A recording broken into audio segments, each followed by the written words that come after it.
Assalamualaikum warahmatullahi wabarakatuh. Bismillahirrahmanirrahim. Alhamdulillahirabbil alamin. Wa bihi nasta'in ala umuri dunya waddin. Wassalatu wassalamu ala asyrafil anbiya wal mursalin wa ala alihi wa sahbihi wa man sara ala nahjihi bi ihsanin ila yaumil wa ba'd. Allahumma shalli wa sallim wa barik wa an'im ala nabiyyina Muhammadin wa ala alihi wa sahbihi. Hadirin Allah muliakan, alhamdulillah kita panjatkan puji dan syukur kita kepada Rabbul Alamin atas nikmat yang Allah berikan kepada kita yang tidak pernah nggak pernah berhenti, yang senantiasa menemani setiap detik-detik kehidupan kita, sehingga kita selalu gagal menghitungnya dan tidak pernah mampu untuk bisa menghitung-hitung nikmat tersebut, saking banyaknya nikmat itu. Dan di sisi lain, karena begitu lemahnya kita, oleh karena itu hadirin Allah muliakan, terus berupaya bersyukur dan perbanyak istighfar kepada Allah Subhanahu wa taala. Bersyukur karena itulah satu-satunya cara untuk menambah nikmat. La in syakartum la azidannakum. Jika kalian bersyukur, aku akan tambah. Wa la in kafartum inna 'adzabi lasyadid. Dan kalau kalian kufur nikmat, tidak bersyukur, azabku sangat pedih.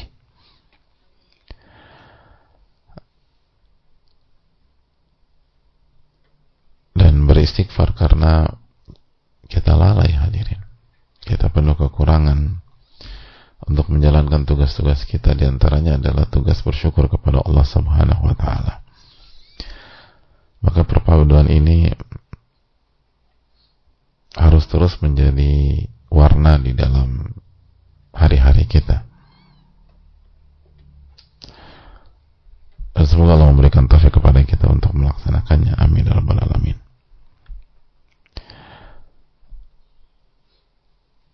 Sebagaimana salawat dan salam semoga senantiasa tercurahkan kepada Rasulullah alaihi salatu wassalam beserta para keluarga, para sahabat dan orang-orang yang istiqomah berjalan di bawah naungan sunnah beliau sampai hari kiamat kelak. Hadirin Allah muliakan, di kesempatan yang berbahagia ini kembali kita ingatkan untuk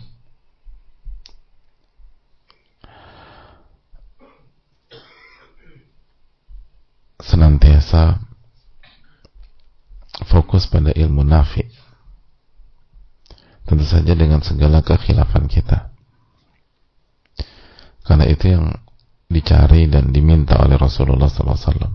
Setiap pagi Rasulullah SAW berdoa, Allahumma inni as'aluka ilman nafi'a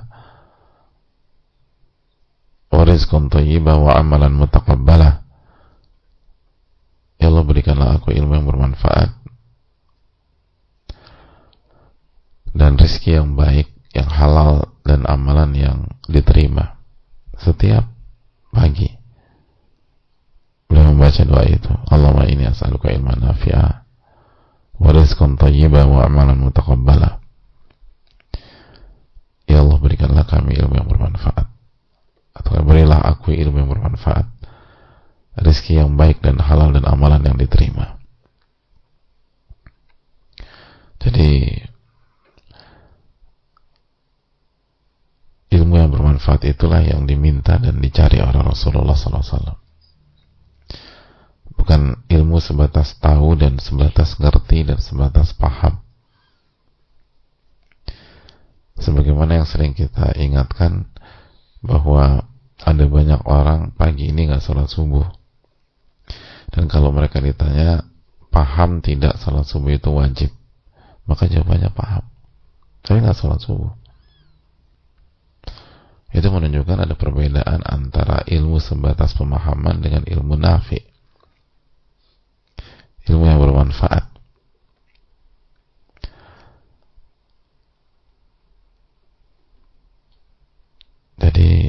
hadirin yang semoga Allah muliakan,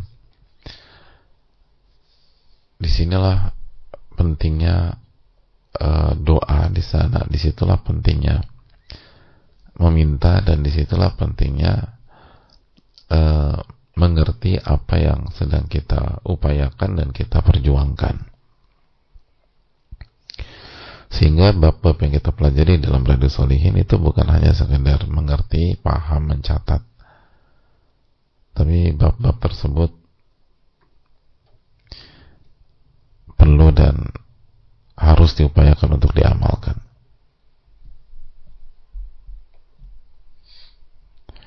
Itu yang menjadi PR dan konsentrasi kita. Dan semoga Allah Subhanahu wa taala memberikan taufik kepada kita untuk mengamalkan hal tersebut. Amin ya rabbal alamin. Kembali ke Riyadhus Shalihin, hadirin sekalian, dan kembali bersama bab memuliakan keluarga Rasulullah sallallahu alaihi wasallam, dan kita sedang membahas hadis Zaid bin Arqam. Ketika Zaid bin Arqam didatangi oleh Yazid bin Hayyan dan Husain bin Sabrah dan Amr bin Muslim, dan Husain bertanya, dan sebelum bertanya beliau menyampaikan keutamaan dan kelebihan Zaid bin Arqam. Beliau membuka dengan mengatakan, engkau telah mendapatkan kenikmatan dan kebaikan yang sangat banyak. Engkau telah mendapatkan kebaikan yang sangat banyak. Engkau melihat Rasulullah sallallahu alaihi wasallam. Engkau mendengar hadis Nabi sallallahu alaihi wasallam. Engkau berperang dan berjuang bersama Rasulullah sallallahu alaihi wasallam. Engkau salat di belakang Rasulullah sallallahu alaihi wasallam, diimami oleh Rasulullah sallallahu alaihi wasallam. Maka itu semua adalah kebaikan yang sangat besar. Maka hadithna ya Zaid ma sami'ta min Rasulillah sallallahu alaihi wasallam, maka tolong sampaikan kepada kami apa yang engkau dengar dari Rasulullah sallallahu alaihi wasallam. Apa hadis yang engkau ketahui dari Rasulullah sallallahu alaihi wasallam? Apa yang Nabi sallallahu alaihi wasallam sampaikan kepada engkau? Dan kita sudah menjelaskan bagaimana semangat para sahabat dan semangat para orang-orang soleh terdahulu, para sahabat, para tabi'in, para tabi'ut tabi'in, para ulama-ulama kita, untuk mengetahui, lalu nanti mereka akan amalkan, untuk mengetahui apa yang disampaikan oleh Rasulullah sallallahu alaihi wasallam, untuk mengetahui apa yang diutarakan oleh Rasulullah sallallahu alaihi wasallam. Jadi sebenarnya ya hadirin, ketika kita mempelajari Riyadhus Shalihin, seharusnya ada motif ini dalam diri kita. Jadi contoh misalnya ketika kita masuk ke bab birrul walidain, itu harus, idealnya tuh harus ada perasaan apa yang disampaikan Nabi SAW tentang bab berbakti kepada orang tua. Aku tuh pengen tahu ya. Kita lagi masuk ke bab memuliakan keluarga Rasulullah SAW, itu perlu ada perasaan sebenarnya apa ya yang disampaikan Rasulullah SAW tentang keluarga beliau Sallallahu Alaihi Wasallam, tentang keluarga beliau. Ketika kita membahas tentang orang-orang yang disayangi oleh orang tua kita, istri kita atau pasangan kita atau keluarga kita, itu ada nggak perasaan apa ya yang disampaikan Rasulullah SAW tentang sahabat-sahabat ayah aku, tentang sahabat-sahabat ibu aku? Itu penting. Bahas tentang durhaka kepada orang tua, apa ya arahan Nabi SAW tentang durhaka kepada orang tua? sisi itu gitu loh. Bukan sebatas ada kajian nggak hari ini, ada gitu, pakai buku apa, Riyadhus Shalihin, ya nanti kalau aku sempat aku datang deh, atau kalau sempat aku join deh. Nggak sebatas itu, ada rasa penasaran apa ya, ada keinginan tahuan yang besar. Orang hari ini berita dari si A si B saja banyak orang yang FOMO gitu. Padahal kalau kita nggak tahu apa yang diucapkan juga nggak ada masalah sama sekali. Takut ketinggalan aja, ya kan, makanya missing out. Nah, kenapa itu nggak ada ketika berbicara tentang Rasulnya, Nabinya alaihi salatu wassalam? Apa yang diarahkan Nabi SAW dalam masalah seperti ini ya? Bahas tentang hakul jar, Nabi SAW itu bicara apa ya tentang tetangga tuh? Aku tuh kok penasaran ya. Dan aku nggak sabar untuk ingin tahu, atau untuk tahu dan berusaha ngamalin.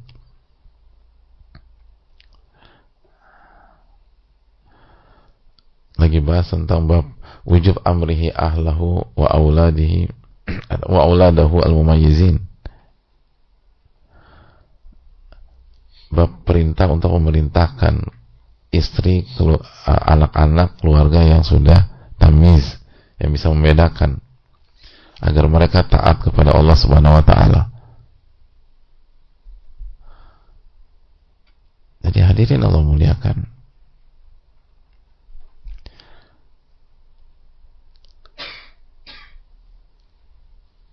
ada nggak rasa keingintahuan apa yang disampaikan Nabi SAW perihal hubungan aku dan anakku? Aku disuruh apa ya sama Nabi SAW? Nah, itu tuh perlu muncul hadirin, karena itu tuh tanda cinta, tanda sayang. Kan salah satu tanda cinta adalah perhatian.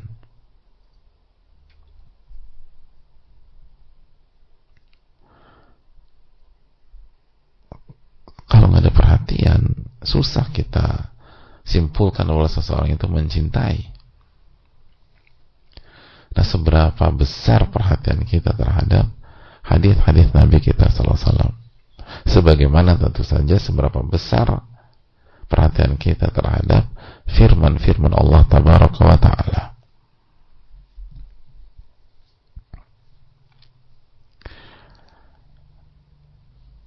Hadirin Allah muliakan, ini yang ternyata perlu didudukkan bersama-sama. Jadi coba kita latih diri kita mulai hari ini, ada perasaan itu gitu loh. Setiap bab yang kita pelajari, setiap pembahasan yang kita akan masuki, apa ya yang akan disampaikan Nabi SAW dalam masalah seperti ini. Aku tuh gak sabar untuk membahasnya, dan semoga aku bisa mengamalkannya. Itu hadirin, bahas tentang apa bab ikhlas. Rasulullah SAW ngarahin kita tuh gimana sih dalam masalah ikhlas. Aku tuh harus tahu ya, sehingga aku bisa ngamalin. Terus demikian.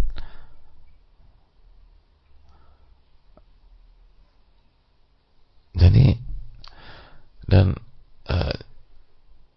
hidup kita akhirnya efektif dan produktif hadirin. Jadi kita tersibukkan dengan penasaran, ingin tahu dan mempelajari hal-hal yang jelas-jelas bermanfaat buat diri kita.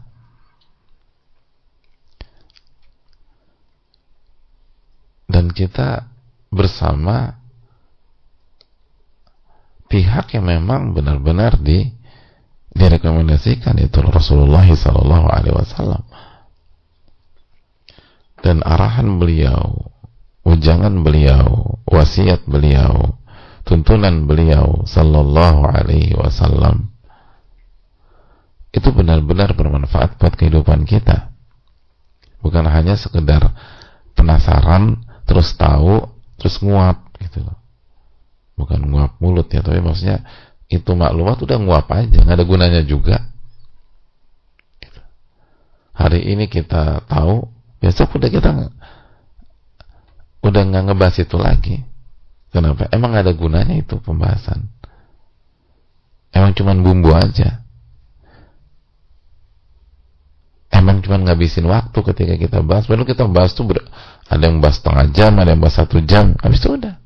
Itu pembahasan expired besoknya. Jadi kan kita mikir ya, sejam kemarin habis waktu saya tuh.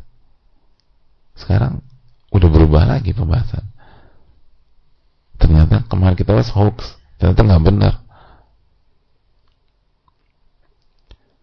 Pun dapat kabar begini. Menurut lo gimana? Gue sih nggak terima ya kalau ada orang yang terus bahas panjang lebar. Ternyata besoknya itu hoax, nggak benar.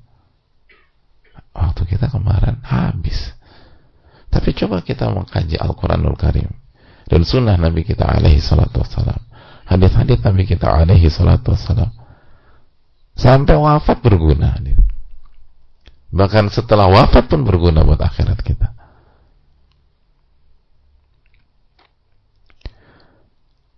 Dan seringkali kita nggak punya waktu untuk membahas itu karena apa? Sibuk membahas hal-hal yang nggak penting.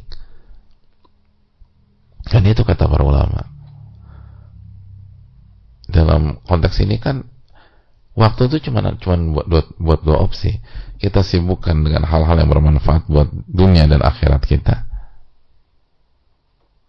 atau kita gunakan untuk hal-hal yang bermanfaat, atau kita gunakan untuk hal-hal yang nggak bermanfaat, bahkan merusak. Opsinya cuma 2 aja, nggak ada opsi ketiga kata sebagian para ulama. Jadi kalau ini nggak bermanfaat, ini nggak bermanfaat bagi kita, berarti ini ya, arahnya akan merusak kita atau membuat level kita turun atau membuat kita merugi, gitu aja, rugi. Dan banyak yang seperti itu. Coba kalau kita muhasabah ya, terus kita hitung gitu loh, ada berapa jam kita habiskan untuk membahas, membicarakan, mendengar hal-hal yang gak ada gunanya buat hidup kita. Bahkan cenderung begitu kita dengar hal tersebut, hati kita sakit, hati kita kotor. Itu kalau kita mau jujur dan mau muhasabah, itu kita akan dapat angka yang fantastis, dan bukan jam hitungannya, minggu atau bulan kalau di total dari kita lahir, dan mungkin tahun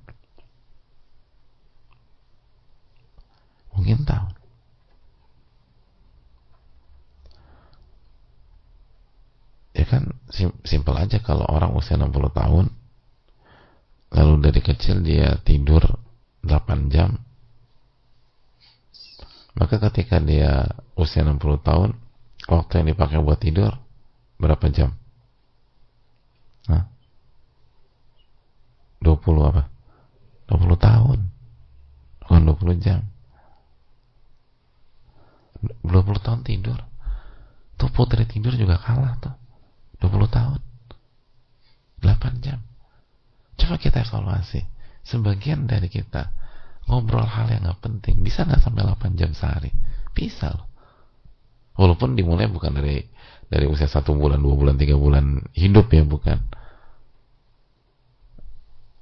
Ada banyak orang nongkrong tuh dari pagi sampai bubar pada isya. Ngapain? Ngobrol 12 jam ngobrol, dan gak ada manfaatnya.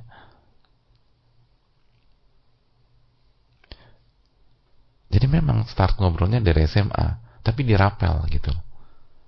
Jadi yang dari SMP, SD sampai belum bisa bicara dirapel. Jadi kadang bukan 8 jam, 12 jam, 13 jam, 14 jam. Ya lihat survei aja, rata-rata orang dengan sosial medianya berapa jam. Itu sosial media, belum ngobrol ini, ngobrol itu. Tahunan kita buang-buang waktu kita tuh untuk dengerin hal yang gak ada gunanya sama sekali, gak ada manfaat, dan bahkan ngerusak hati kita, ngotorin hati kita, dan bikin sakit hati kita. Na'udzubillah, teman, na'udzubillah. Dan kalau jumlah jam itu kita gunakan untuk menghafal Al-Quran, mungkin kita udah jadi hafid tuh.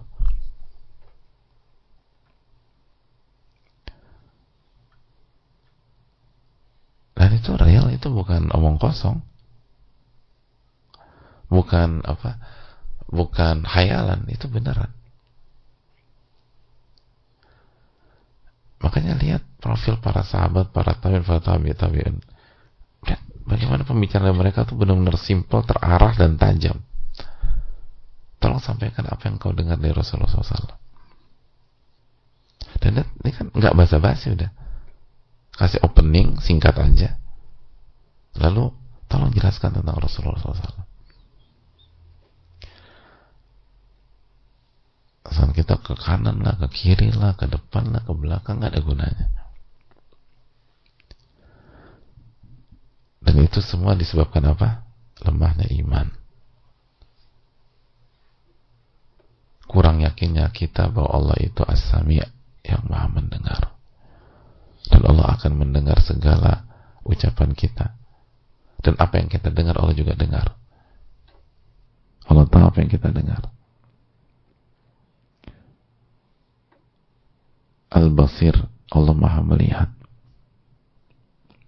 Allah lihat kita dengerin apa nih, kita bahas apa, Allah lihat dan Allah dengar. Al-Alimul Khabir, Allah tahu, dan Allah tahu hal yang sangat detail, mau global, mau secara umum, mau detail, Allah tahu semuanya. Lalu ditutup dengan lemahnya iman kepada hari akhir. Kita pikir itu pembahasan akan nguap begitu aja. Enggak, itu dihisab, itu ditanya sama Allah. Karena Anda dengar itu kenapa? Apa esensinya? Apa kapasitas Anda dengerin hal-hal kayak begitu? Emangnya hak Allah udah Anda tunaikan, jadi Anda punya waktu untuk mendengerin hal-hal demikian? Emangnya Quran udah dikaji